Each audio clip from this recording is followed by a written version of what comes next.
Welcome to our channel. Today we how to set up Honey browser extension for coupon stack checks, complete guide step by step clearly. Begin by opening your preferred web browser.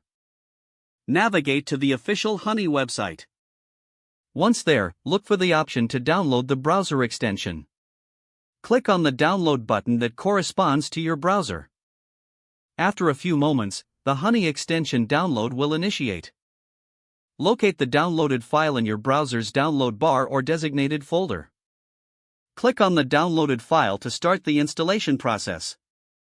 Follow the on-screen prompts to add the extension to your browser.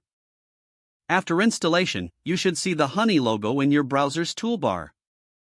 Click on the Honey logo to open the extension. You may need to create an account or log in if you already have one. Follow the prompts to complete the account setup. Once logged in, navigate to a participating online store where you wish to shop. Add items to your cart as you normally would.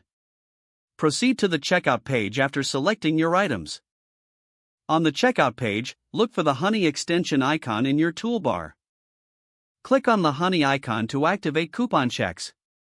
Honey will automatically search for available coupons for your purchase. Review the list of coupons that Honey finds. Select the coupons you wish to apply and click on the Apply button. Wait a few seconds for Honey to apply the discounts to your total. Observe the updated total after the discounts are applied. You can now complete your purchase with the savings from Honey. For additional savings, consider exploring Honey's features like rewards and price tracking. As you gain experience with Honey, make sure to utilize it on various retail websites. This will help you maximize your coupon stacking opportunities. If the page does not load, refresh the browser or try again in a private or incognito window. Make sure you are using the correct email address, then retype it carefully to avoid small typos. Don't forget to like this video and subscribe.